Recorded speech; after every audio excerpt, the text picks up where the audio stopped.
Every wedding photographer knows this feeling. You walk into the room that the bride is getting ready, surrounded by nice little accessories that they want you to photograph. The rings, the invitations, the little hair pieces, the collection of jewelry which has been passed down through their generations. And the only surface for you to photograph these things on? An ugly, swirly patterned hotel carpet. Maybe not exactly that, but it is a universal problem that we as wedding photographers have to contend with. And it creates instant stress, leads to inconsistent results, but my little secret weapon that I take to every single wedding makes that problem completely disappear. It's a simple, easy to use toolkit that guarantees that I can create a perfect, beautiful, clean flat lay photo no matter where I am or what I'm presented with. Today, I'm going to show you exactly how to build your own and what you should include so you never have to fear that hotel room carpet ever again. So why is this such a struggle? The truth is, flat lay photography, those gorgeous top-down photos, demands a controlled environment. It needs good light, a neutral surface, and a stable setup. Those three things are almost impossible to guarantee when you're walking into a scenario or a location that you've never been to before. You cannot control the color of the walls, the busyness of the room, or even the surfaces available for you to use. Even sometimes, you can't even control the quality of light. Now, this is where panic starts to set in. You start scrambling, you try the wooden floor, you realize it's really dirty. You try the sofa, but the sofa has some weird texture, the cushions aren't quite level, everything starts to slide around, and you end up with photos that just feels compromised. They don't have that high-end editorial feel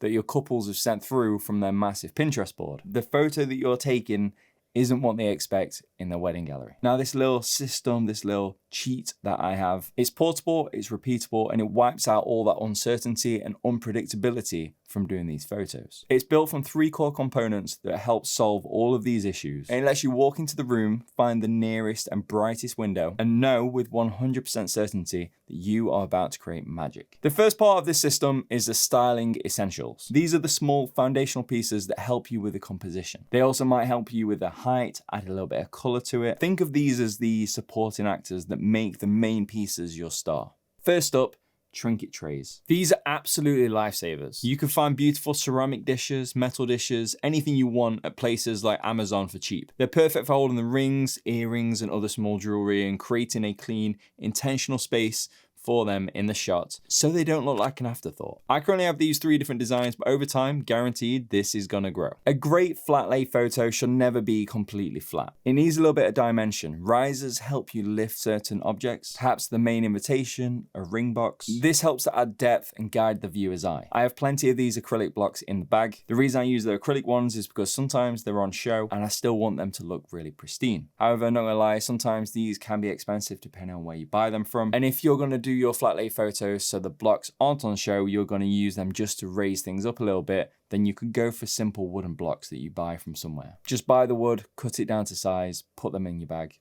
Sorted. The goal here is simply just to create different levels. Now let's talk about the color. This is where the ribbons come in. I like to use this to tie the detail shots into the color palette for the day. I keep a whole range of colored ribbons in my bag, some with more neutral colors, some with a few pastels, some with a little bit more vibrant colors. But here's the little tip for you. Ask the bride or one of the bridesmaids when you arrive, or ideally before the wedding, what the color palette for the day is. Ask them what color the bridesmaids' dresses are going to be. Over the years, I've collected loads of these. I normally have something that fits, but getting ribbons that match creates the visual harmony throughout this part of the final wedding gallery. Finally, the unsung hero of the group, blue tack. Not really sure whether it's called that across the entire world, but a tiny ball of this stuff is all you need to help just prop things up and stop things rolling away if you're on a little bit of an uneven surface. All of these, in my opinion, are a must-have, and these are your first layer of control. Trays, risers, ribbons, and the trusty blue tack. Now all of this goes into a very small little bag that goes with me to every single wedding. The bag that I use is from a company called Sac, but that's only because I have the camera bags from Sac as well, and they're all a little bit modular and just fit perfectly together. Now, if you've already got ideas coming for your own kit and you're enjoying the video, then if you could, please do me a massive favor and hit the subscribe button, as it massively helps this channel out. I share practical tips like this for wedding photographers every single week here on the channel. I do this just to make you a more confident and ultimately more profitable wedding photographer. I also have my website with the Lightroom presets that I use for every single photo that I take for a wedding, my ebook, the apps that I use to make things a lot easier for myself, and my wedding photography courses. If you want to check any of that out, I'll leave a link down below.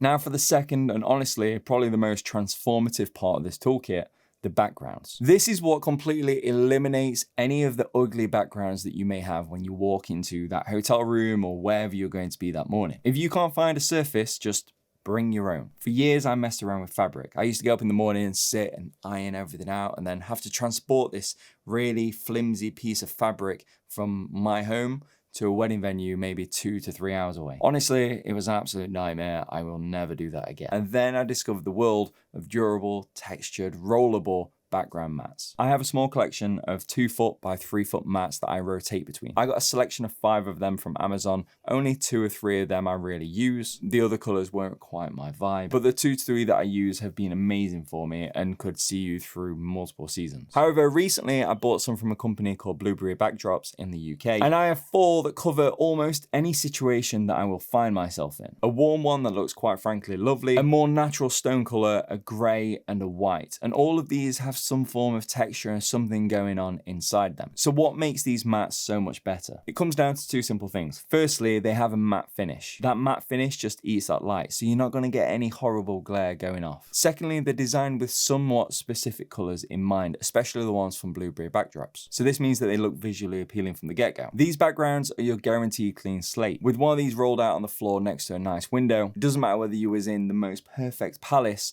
or some backstreet dodgy hotel. Your detail shots, no matter what, will have that clean, consistent look that your couples want. Okay, so now you have your styling essentials, you have your portable backgrounds, but how do you get them backgrounds to and from the wedding without them getting bent and creased and destroyed? The final piece of this kit is a really simple solution that just brings everything together. I struggled with this for the longest time. As I say, I used to sit and iron these, then put them, I don't know, on the parcel shelf in my car and travel, and guaranteed I'd walk into the venue with this weird piece of fabric held in my arms like this, and everyone would look at me like I'm some weirdo. It worked for me, but it was so impractical. So what's the solution? First, you need to get yourself a plastic architect's drawing tube. Drawing tubes are these hard black cylinders with a cap on one end, made for carrying around blueprints without getting the damage. They're durable, they're lightweight, and they offer great protection. But here's the real trick. If you grab just one of your backgrounds and just roll it up and throw it inside the tube, there's every chance that it could crease in some way, shape, or form. You've also got to roll it up without getting a single kink in the material. So the second part of this is a simple foam pool noodle that you would use if you were swimming with your kid. Cut a piece of this to the length of the tube that you're putting everything in, and now instead of rolling the background on itself, you can grab the piece of foam and then roll everything up around that. I've been using this system for the entirety of this wedding season and it's been absolutely flawless. I love it. So we've built the kit. Now let me show you exactly what it looks like in use. I find a nice soft piece of window light and I'll lay out my background ready to begin. I place the main invitation in the middle. Sometimes I might use one of the acrylic blocks underneath it just to raise it up a little bit. I use a little trinket tray for the earrings and maybe the engagement ring. Take a strand of ribbon and weave that through the entire piece. Grab the shoes, lay them down, the perfume as well. I tend to use a 50mm when I'm taking these photos and normally stop down to, let's say, f6.3 if I can. Stand directly overhead, make sure I'm not casting any shadows, and start snapping away. The thing is, this toolkit that I've created is so much more than just the props. This actually takes away the anxiety and the stress for me in the morning. These are the first lot of photos that I ever take when I turn up to a wedding. So I want to go in there confidently, take the photos, get it done, and start the day off strong. You are no longer at the mercy of the location that you find yourself in. I massively encourage everybody to start making a toolkit just like this. Maybe just start off with a few bits of ribbon, maybe start off with just the one background that really suits you, and just see the difference they makes. At the end of the day, you are the professional, and with these kind of things in your camera bag, you'll have the power to prove it every single time. All of the links to everything that I've mentioned is down below. And if you have any questions about anything that I've gone through, or you want to share some ideas, then feel free to in the comments. And don't forget to hit the like button and subscribe for more videos to help you conquer the world of wedding photography. Thank you so much for watching. Now get yourself out there and go make something beautiful. Take care.